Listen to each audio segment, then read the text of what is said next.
Hello fellow internet users, Charlie, the Cultivator Tibbets here, and last weekend I was visiting home from college, so as one does, I decided to have a movie night. But to have a movie night, I needed actual friends. Who could possibly be worthy enough to grace my presence in my own home? I had to assemble a team. We have John Jack, a goofy Arab man, who also has a YouTube channel, link in description, Ava, who definitely exists and prods at my deepest fears on a daily basis, Alex, who cried a lot and tried throwing up in my bathroom, Jazz, a gay weirdo who played Stardew Valley instead of actually participating, and finally Caleb, who didn't show up because he was preventing his dogs from having gay sex. So with my group of mentally ill teenagers assembled, I could finally start movie night. Well, by movie night I really mean watching one movie and then spending the rest of the time eating pizza, hot sauce, watching YouTube, and playing Jackbox. And for some reason watching about 3 hours of sex ed and PSA commercials, and traumatizing John Jack with that. Well, on the bright side, at least I know all about AIDS, drunk driving, abuse, pollution, speeding, drug addiction, premarital sex, workplace safety, texting and driving, drowsy, concussions, weapons, war, fire, quicksand, rabies, pedophilia, nuclear power, and landmines! Now you may be asking yourself, wait, Charlie, you watched only one movie during movie night? It must have been one hell of a movie to be your entire night, right? What could you have possibly watched? Upgrade, released in 2018, directed by Leigh Whannell and starring Tom Hardy's clone, tells the shocking true story about the birth of Mark Zuckerberg and the creation of the metaverse. John Jack brought this one, and he described it as, quote, a gripping sci-fi action film following a man with enhanced speed and reflexes seeking revenge for the murder of his wife, but I personally would describe it as a mistake, as this movie somehow manages to be every single genre all at the same time. Action, mystery, romance, and even accidental comedy. The best kind of comedy. So fasten your seatbelts and install your favorite VPN as we dive into the futuristic dystopia that is Upgrade. We begin with our protagonist, Mark Wahlberg, as he works his broke bitch job as a mechanic. Luckily, he has a sugar mommy trad wife GF who happens to be the CEO of Tesla and owns a self-driving Cybertruck. The two go on a road trip to meet their good friend and tech man, Sephiroth, from the Kingdom Hearts series, who is busy fondling his house cloud.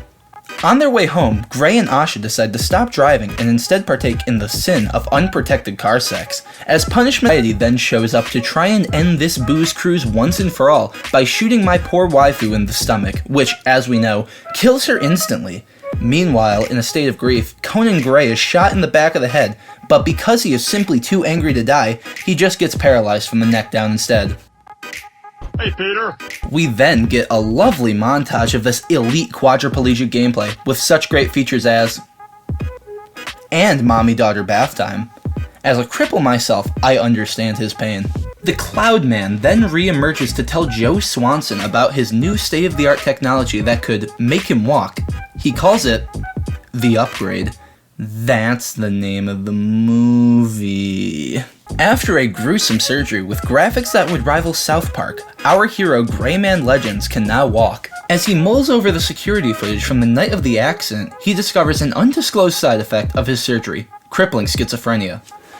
Peel off your skin, there are bugs in your eyes, peel off your skin. After listening to the silly little voice in his head and completing his thesis for the California Institute of the Arts, the disabled victim has officially made more progress in this homicide case than the actual detective assigned to it. Using his new schizo powers and his sick wheelchair, Gray breaks into the home of a future US Army soldier before immediately getting discovered and getting his ass beat.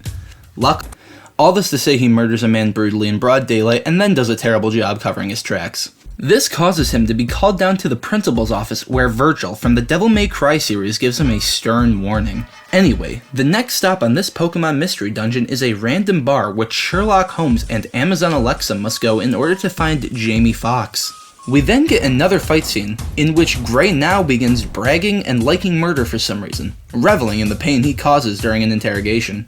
Kirby ain't no snitch-ass MF at first, but after Gray shows off his sick, crayon face-drawing skills, he becomes a bigger rat than 6'9", and reveals that he was merely a pawn working for Wilson Fisk.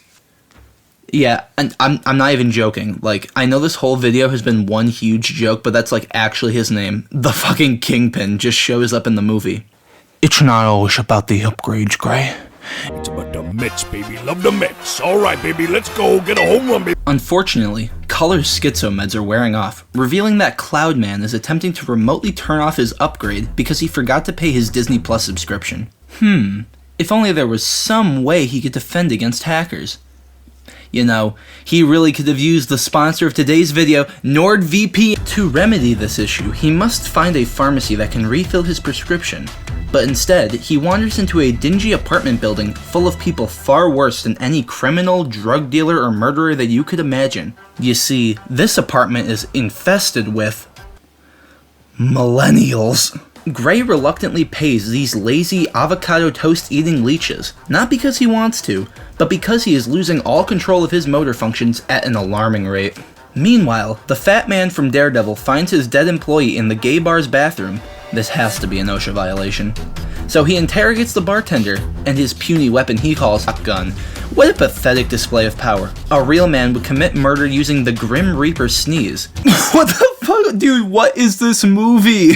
Back at the apartment of my single mother Rentoid, Whole Grain regains his walking powers just before the Kingpin arrives to murder him with his gun arm and the COVID-19 virus. On his way, he even kills some liberal screenager, so I am conflicted as to who I should be rooting for, and has seemingly nowhere to go.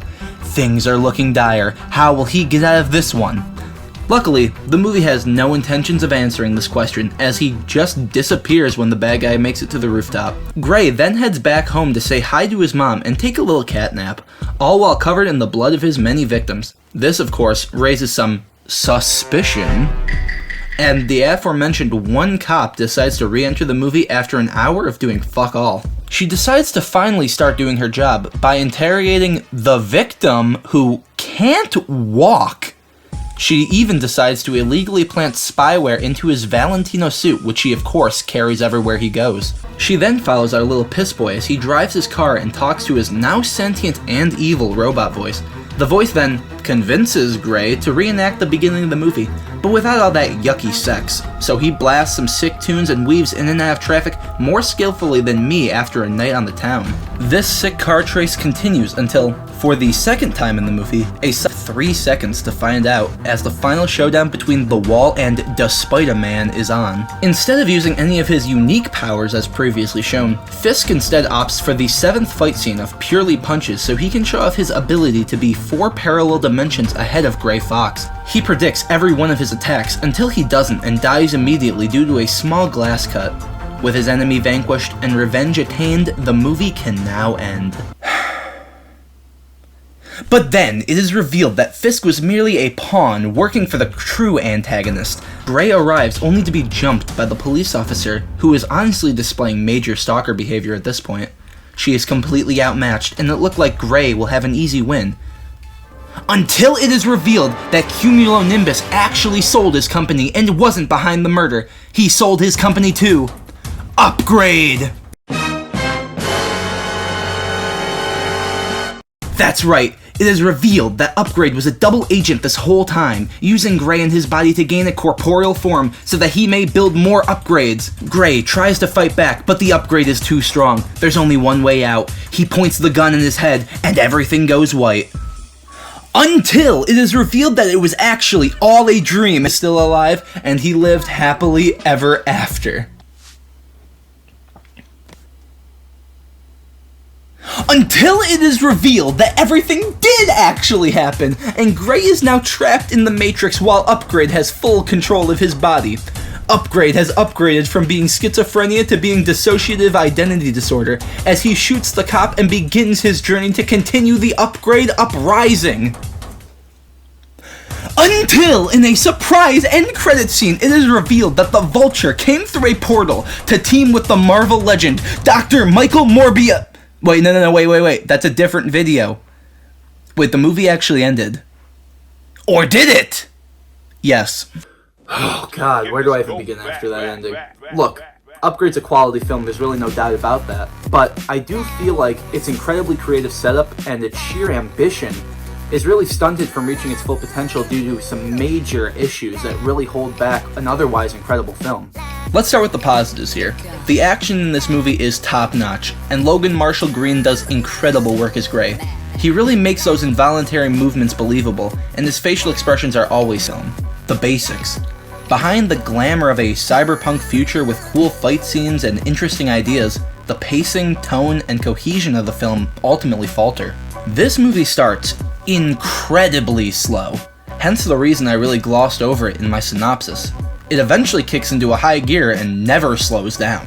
I think if they just got to the interesting parts of the movie sooner, the ending and its many twists would come off less rushed and less disorienting. Tonally, this movie also feels conflicted.